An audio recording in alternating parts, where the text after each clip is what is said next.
Hebreus capítulo 11. Porque quando nós falamos sobre fé, de repente surge na nossa cabeça que é pecado a gente não acreditar muitas das vezes. Nós pensamos que porque eu digo que tenho fé, eu não vou poder ter dúvidas na minha vida. E nós vamos criando essas coisas na nossa mente e isso impede muitas das vezes a gente perceber onde Deus realmente quer nos levar. Porque a gente diz assim, olha, se eu for falar que tem fé, eu não posso ter medo, pastor. Quem tem medo é porque não tem fé. Não. Medo, muitas das vezes, é uma proteção. Por que você não atravessa a rua de qualquer jeito? Você para. Por causa do medo. Se você não tivesse medo, você já tinha morrido. Então tem medo, agora tem aquele medo que paralisa as pessoas. Então a gente diz assim, então quando eu falo que eu creio, e porque tem dentro de mim que eu acho que tem algumas incredulidades, é tudo isso, irmãos, uma criação na nossa mente, na nossa cabeça. A Bíblia, ela não pinta uma imagem de fé como ausência de dúvida, ausência de medo, ausência até de incredulidade. Não.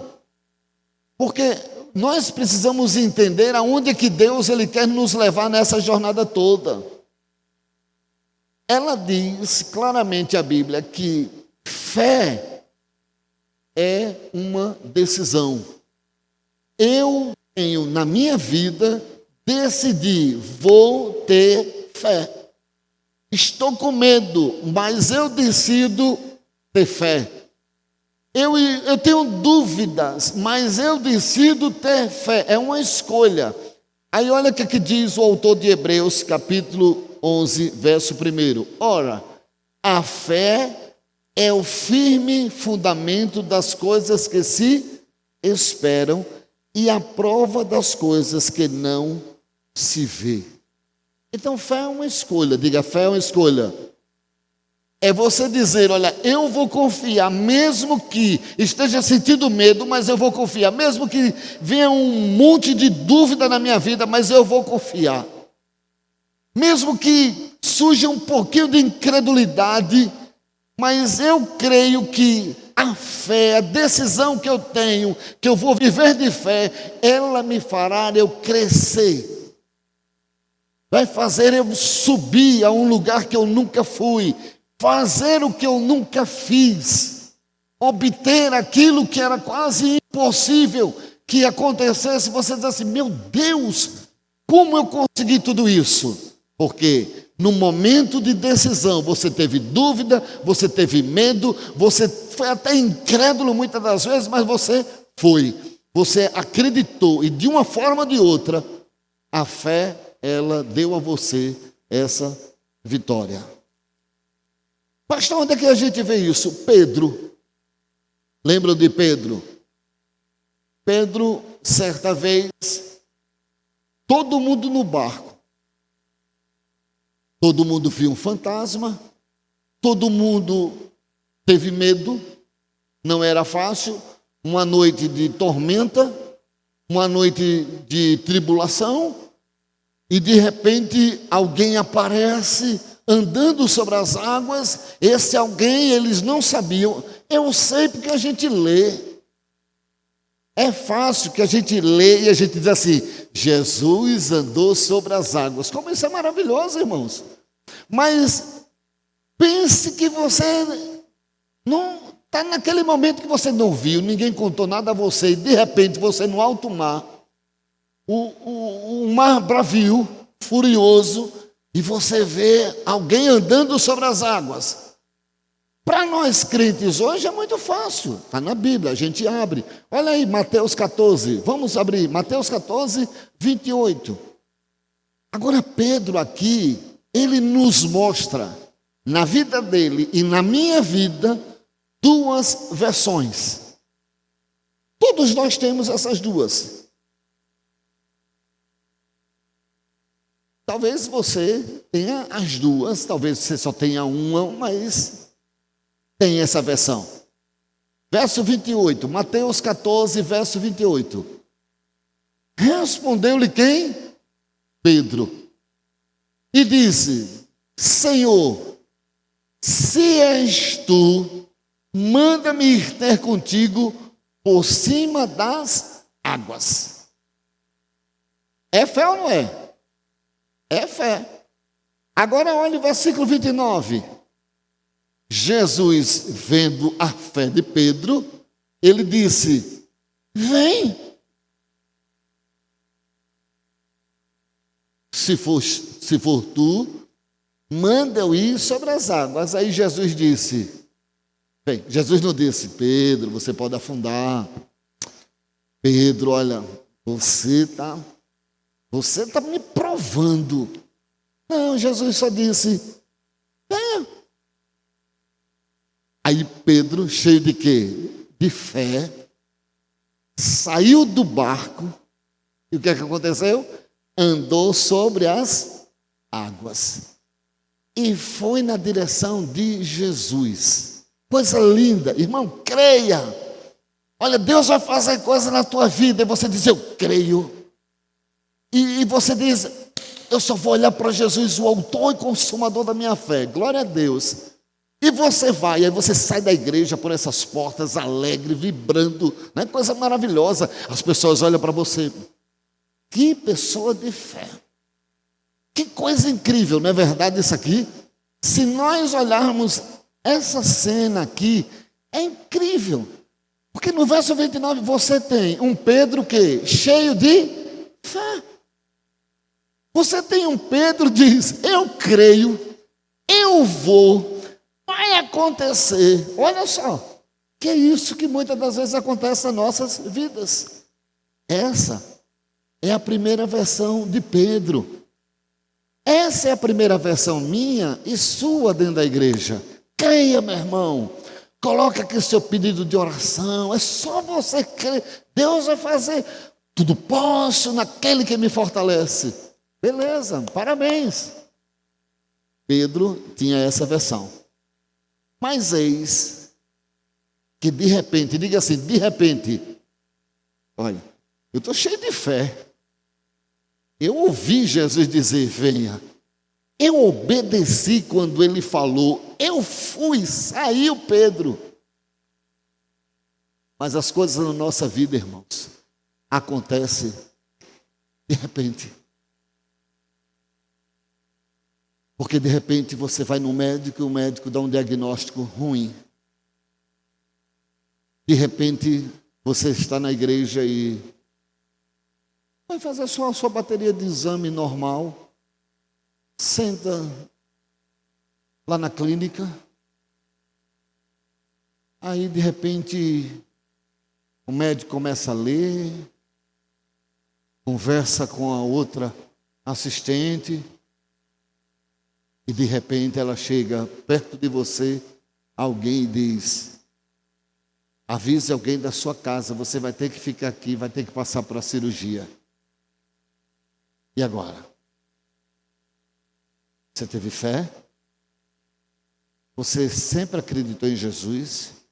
Olhou para Ele como autor e consumador da sua fé, mas de repente surge a nossa segunda versão. A minha versão, a sua versão, a versão de todos nós. E a versão de Pedro. Aí. Verso 30. Ok. Verso 30. Mas, sentindo o vento forte, teve medo. Cara de fé, ele sai. Mas aí ele começa agora a ver as coisas, como diz o nordestino, azedando.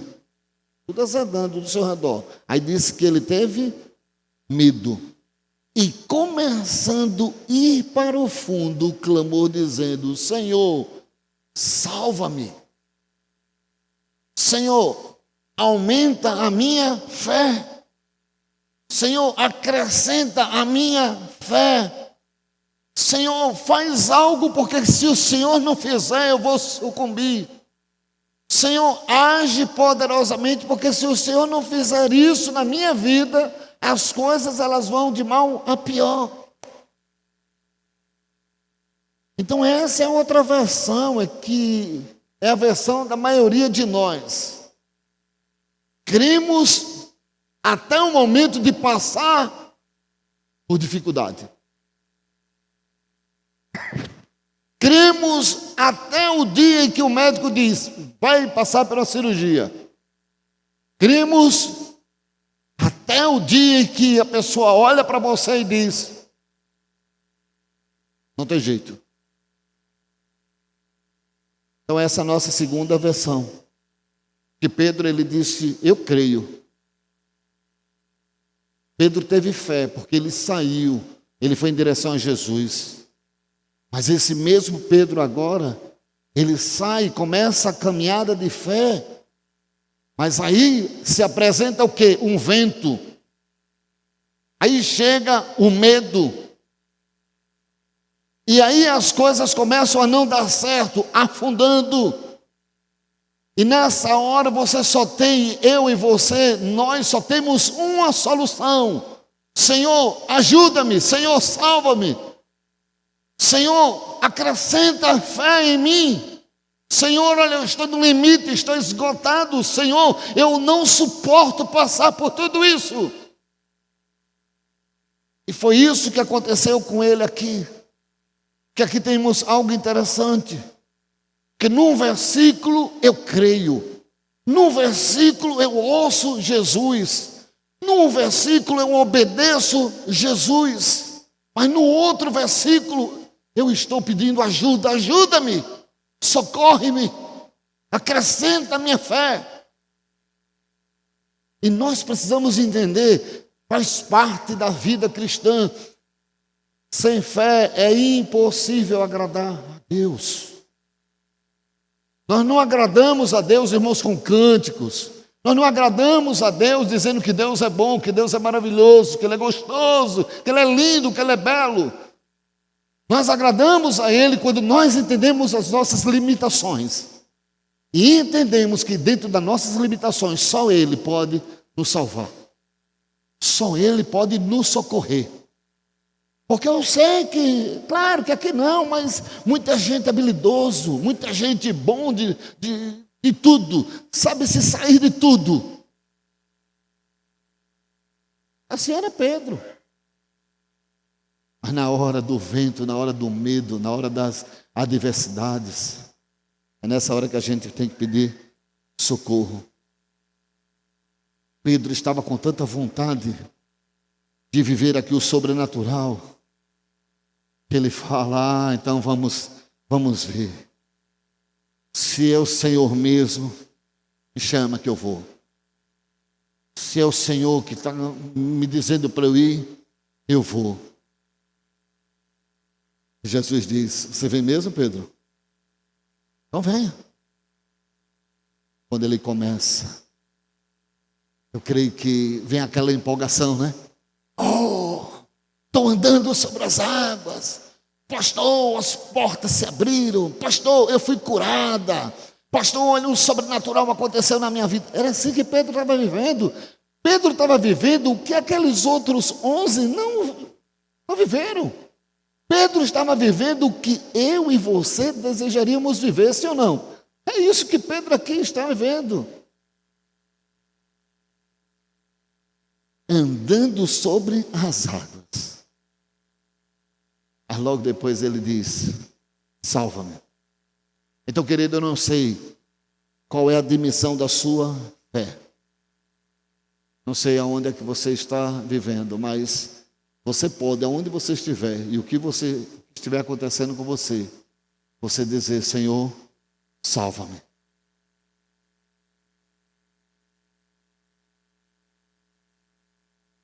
Talvez você clama a um juiz, você clama a um governante, você clama, está satisfeito porque encontrou um remédio que muitos já foram curados. Você diz, poxa, eu consegui comprar, mas eu estou falando de uma outra dimensão, irmãos. É daquela quando você olha tudo ao seu redor e tudo dando errado. E esses dias que a gente está falando sobre fé, eu aprendi o seguinte. Você pode não estar vendo as suas dores. Eu posso não estar vendo suas dores, eu posso não estar vendo as suas adversidades, as suas lutas constantes. Mas Jesus vê. E você tem a oportunidade de dizer, salva-me, Senhor. A gente está buscando muitas soluções humanas, irmãos. Estratégias humanas.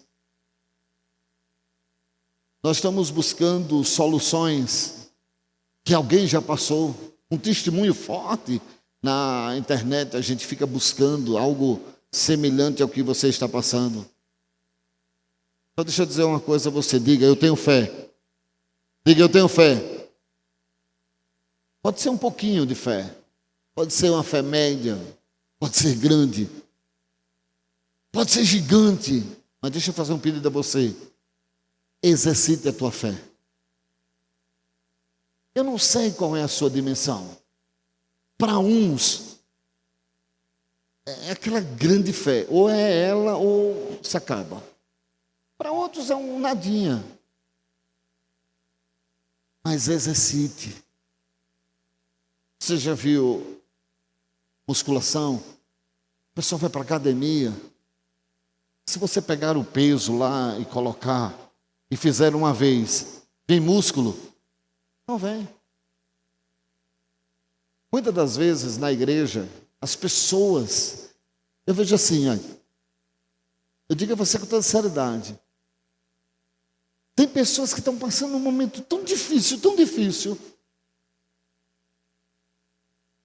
e que hoje está na frente da televisão.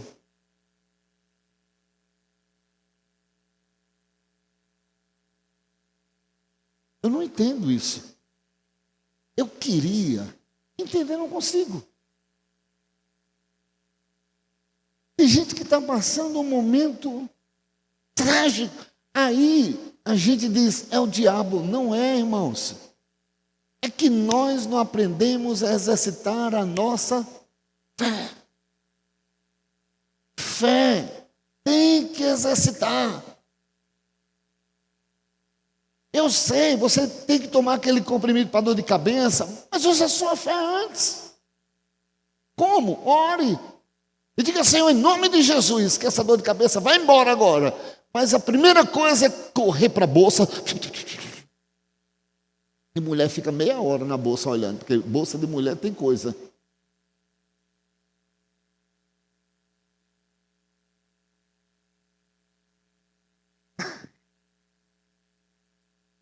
Use, exercite a sua fé. Faça com que a sua vida seja um músculo crescente. Um dia você vai lá na academia, bota 10 de um lado, 10 do outro, tá? 4 vezes repetindo. As pessoas fazem isso na academia e não conseguem fazer na fé. Eu fico impressionado com o tipo de crente que nós temos hoje. Eles acham, o crente acha o seguinte, estou doente, pronto, vem orar, o pastorzão vai orar, vou pegar um óleo ungido, uma campanha no monte, uma campanha aqui, uma campanha ali, sal de Israel, como se isso fosse curar. Irmãos, o que Deus Ele quer fazer na minha e na sua vida é exercitar o nosso músculo. Qual músculo? Da fé. Porque sem fé é impossível agradar a Deus. Quando, pois, vier o Filho do Homem, achará fé na terra. Deu para entender? Comece a exercitar agora. Porque quando o negócio azedar na sua casa, você tem reservas de fé. Mas não, está tudo bem. Aí a pessoa deixa de vir à igreja, deixa de orar, deixa de buscar a Deus. deixa de profetizar, deixa tudo isso, aí vai passando. Ah, pastor, é normal. É uma epidemia, é uma virose. Virose? Usa a sua fé. Quem usa nome de virose é o médico, é os enfermeiros, é os agentes de saúde. Eu e você não é virose, é fé. É profetizar, declarar a cura. Antes do seu filho ir para o Nestor, Piva, você tem que ir no quarto, fechar a tua porta, ter uma conversa a sós com ele. Quem? Deus. E ele que te conhece, que te vê em secreto, te recompensará. Mas nós não. O menino pareceu... Chega, vamos levar no Nestor Piva, porque lá tem um médico. Leve. Tem remédio esse menino, mas antes, em nome de Jesus, exercita a tua fé. Exercite. Mas a gente não, irmãos. Por quê? Porque a gente que acha que é normal. Você já viu a quantidade de farmácia que tem? Você acha que é normal, a quantidade de farmácia? Tem lugares que tem mais farmácia do que casa. Os comércios hoje é só farmácia. Vai no centro, só farmácia. E o crente está fazendo o quê? Irmãos, não estou dizendo que você não tem que levar ao médico. Passar o remédio, se ele passou o remédio, você passar para o seu filho. Mas ora, meu irmão, em nome de Jesus, exercita a tua fé. Amém? Mas é porque... Pronto, quando entrar esse porquê, Senhor, salva-me, ajuda-me na minha incredulidade. Se você exercitar a fé, a sua fé vai crescer. Tinha uma canção, quando eu era criança na igreja. Eu vou crescer, crescer, crescer. E quando eu estiver desse tamanho assim, eu quero trabalhar para meu Jesus sem fim. Tra lá, lá, lá. Cresci cantando essas coisas. Mas hoje as crianças cantam o quê? É o que nossas crianças estão ouvindo. Eu me criei, irmãos, com palavras de fé. Sou ovelhinha de Jesus, sou ovelhinha. Hoje não. Hoje eu sigo um cara, uma menininha cheia de cabelo rosa e todo mundo achando graça. E a gente achando que isso é normal.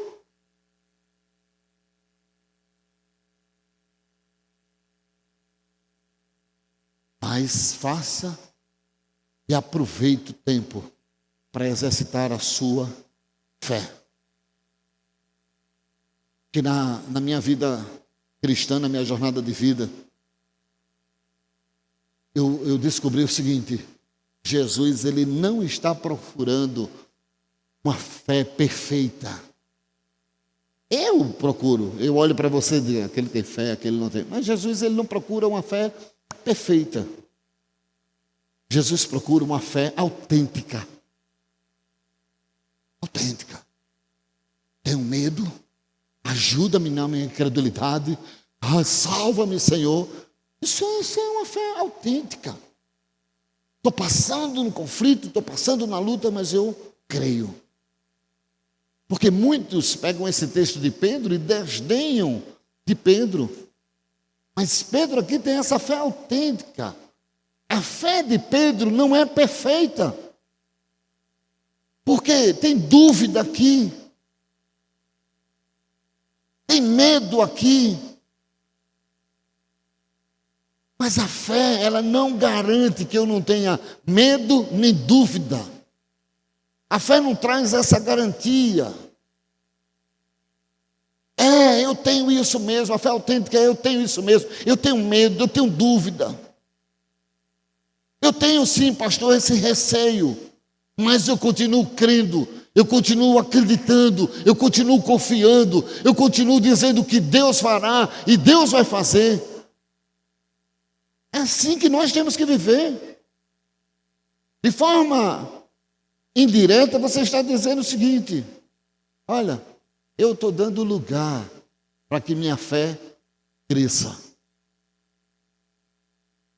Amém? A segunda coisa, essa que eu falei sobre o músculo. A fé é como um músculo. Ninguém, se você pegar uma criança aí, Pedrinho e outros criancinhas, nenhum deles tem músculo. Pode olhar as criancinhas. Elas nascem, fininho, o braço, é assim. Eu fui pegar hoje Samuel, aquele miudinho, nada. Ninguém nasce com músculo. É assim, a mesma coisa com a fé. Mas se você não exercitar, vai atrofiar. Você vai ficar dependendo de pessoas, dependendo de homens.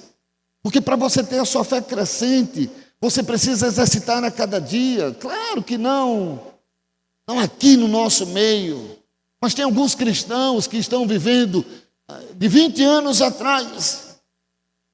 Aquela fé que você teve há 20 anos atrás, quando você se converteu, aquela fé quando você pediu aquele emprego, lembra lá, 20 anos atrás, 10 anos atrás, você está vivendo dessa fé aí, não cresceu, tem que crescer, tem que avançar. Então, a partir de hoje, diga: Deus, eu quero crescer na minha fé. E só há uma maneira. Por isso que eu tirei esse final e quero continuar falando sobre fé. Só tem uma maneira de nós energizarmos a igreja e declarar que Jesus Cristo é o nosso Senhor, é exercitando a nossa fé, colocando em prática a nossa fé. E olha que vem vento, tem vindo tempestade, tem vindo luta. Mas uma coisa nós temos que ter convicção: vamos crescer. Eu não estou falando, irmãos, crescer. Às vezes a gente é como tio Patinhas. Tio Patinhas era dinheiro. Hoje nas igrejas crescer é público, é gente, é multidão. Mas é crescer, é você. Quantos foram naquele barco para Jesus? Me diz. No mínimo tinham 12 lá dentro. No mínimo. Só um. Porque para exercitar a fé, Deus não precisa de uma multidão. Basta um.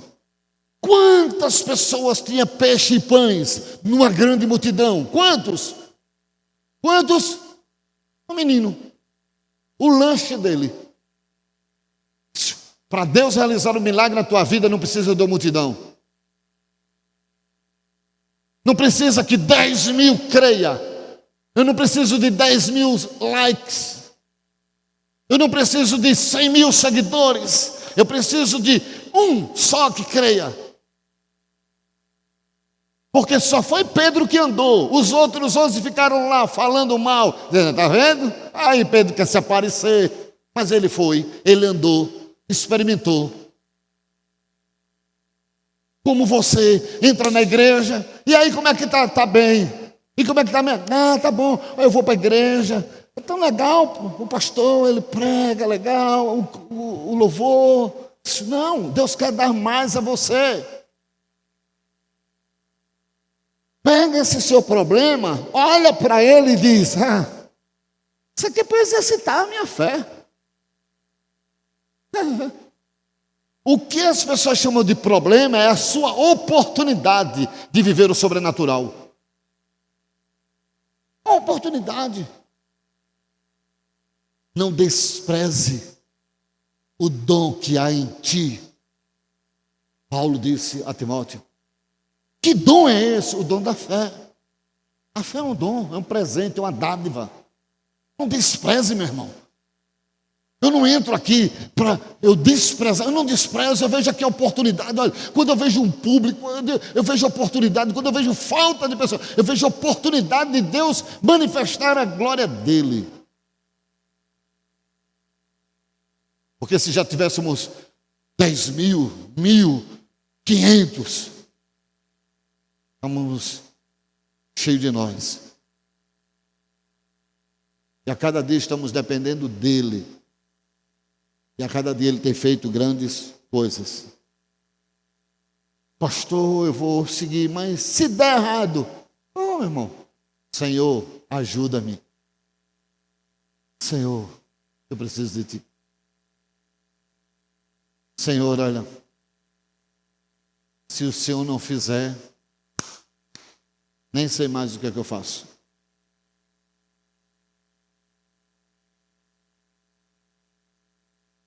A gente chega assim, com essa cara de tacho, como diz aqui no Nordeste, para as pessoas, mas a gente tem vergonha de chegar para Deus. A gente chega para mulher, me perdoe, estou para baixo hoje. Mas a gente não consegue chegar para Deus e dizer, Deus, estou mal. Estou precisando de ti. Salva-me. Ajuda-me.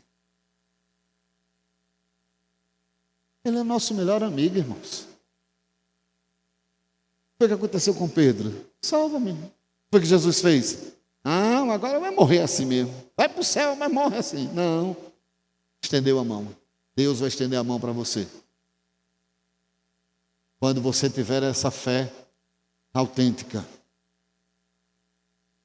Se você creu um dia para ser salvo. Se você, no dia que você se converteu, eu tenho certeza que você creu que era uma nova criatura, sim ou não?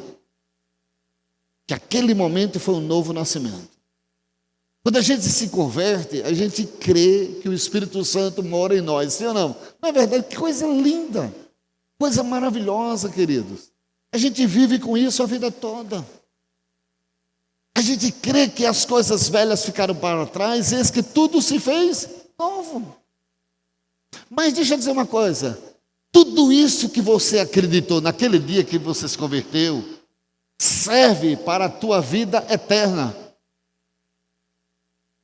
Serve para você ir para o céu. Mas a fé que Deus quer te dar é para que você viva aqui. Não é só essa fé, eu sou salvo.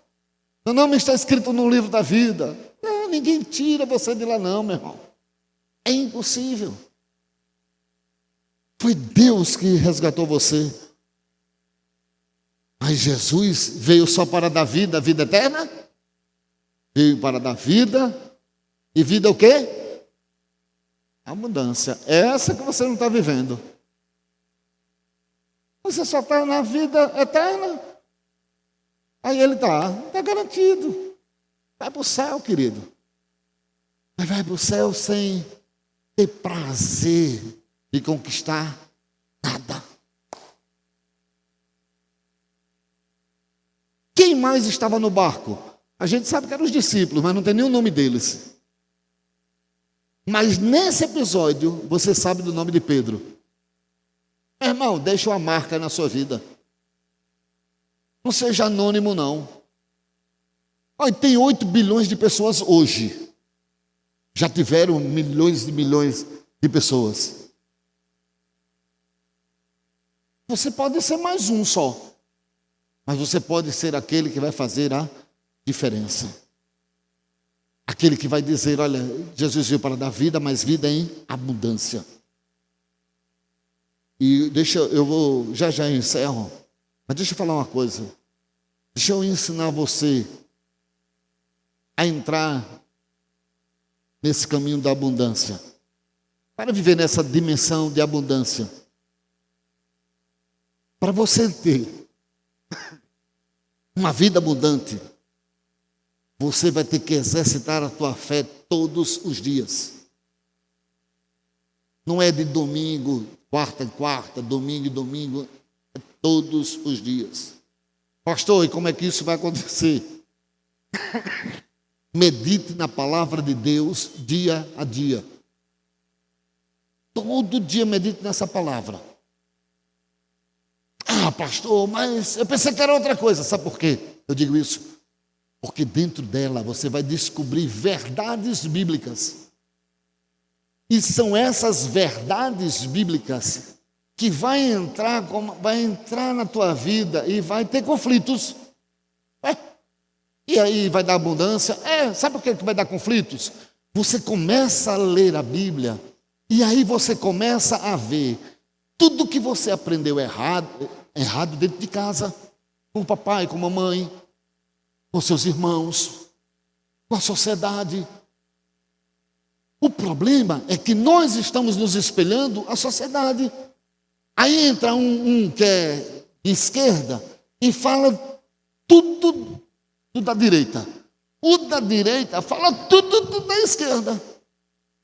E você, se for direita, vem para cá. Se for esquerda, você vai para lá. E vai seguindo. E vai ficando perdido nesse bombardeio. Porque, na verdade, eles só querem confundir você. Mas a Bíblia, ela é a palavra de Deus. Ela é viva, ela é eficaz. A Bíblia, ela vai mostrar o caminho que você vai seguir. Diariamente você vai penetrando a palavra, penetrando a palavra, penetrando a palavra. E de repente, sem que você perceba, você está sendo purificado pela palavra. Aquilo que te atormentava não vai mais te atormentar. Por quê? Porque agora você tem a palavra. Essas verdades da Bíblia, elas nunca vão ser as mesmas palavras que você aprendeu em toda a sua vida. Às vezes as pessoas elas ficam dizendo, problema é a faculdade. As faculdades estão perdidas. Não, querido, o problema não está na faculdade. O problema não está nos professores da faculdade. O problema é que nós não estamos ministrando a palavra, bebendo da palavra. E aí, qualquer palavra faz você. Você está vazio. Não adianta. Mas se você tiver palavra, você vai entrar na faculdade. E lá vai ter as heresias. E lá vai ter os segmentos deles. Mas você sabe o que é o caminho. Jesus disse, eu sou o caminho. Eu sou a verdade. Não é o que o meu professor disse. É o que a palavra de Deus diz. Aí alguém diz, faça isso. Aí você ouviu a palavra e disse, eu sou a luz do mundo. Você é o sol.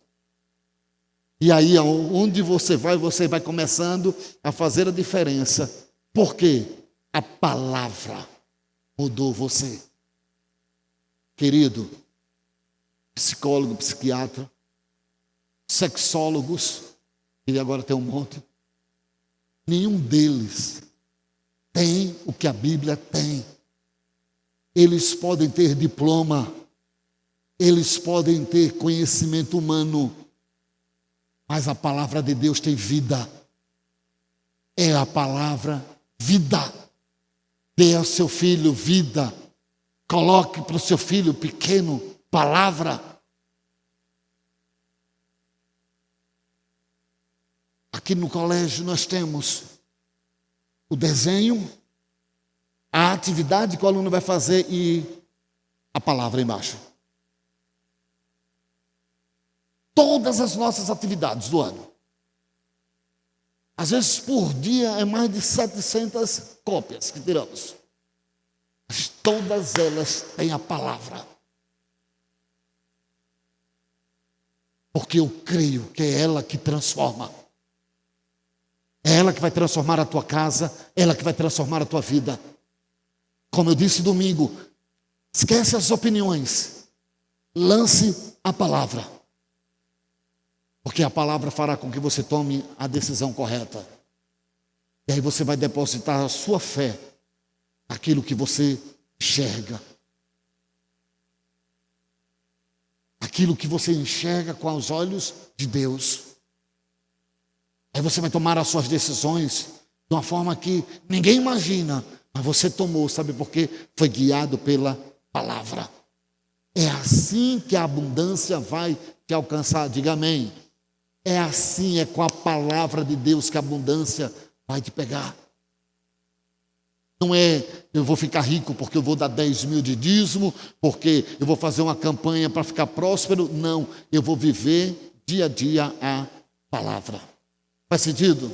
A palavra vai nos alcançar. Deposita a tua fé na Bíblia. Aí você começa de pouquinho em pouquinho. Chega à abundância. Fazendo isso todos os dias, você vai começar a crer naquilo que a Bíblia fala. E aí, quando você começa a crer naquilo que a Bíblia fala, isso virá sobre a criação dos seus filhos, isso virá sobre a sua comunidade onde você reside. Quando você começar a vivenciar isso que a palavra diz, todos que se aproximarem de você vão ser contagiados pela palavra. E as pessoas vão dizer: rapaz, como é que você crê nisso? Eu creio por causa da palavra. Eu não creio porque um pastor falou, porque uma igreja disse que é assim, não, mas porque a palavra de Deus diz que é assim. Quero terminar dizendo a você, é assim. Ensino muito simples. Primeiro você crê para ser salvo. Depois você exercita todos os dias para ter essa vida em abundância. Eu quero que a igreja exercite. Estamos ministrando sobre fé, família, para que você possa exercitar, colocar em prática, porque algo Deus vai fazer na tua vida e você vai crescer de forma abundante. Vamos ficar em pé no nome de Jesus.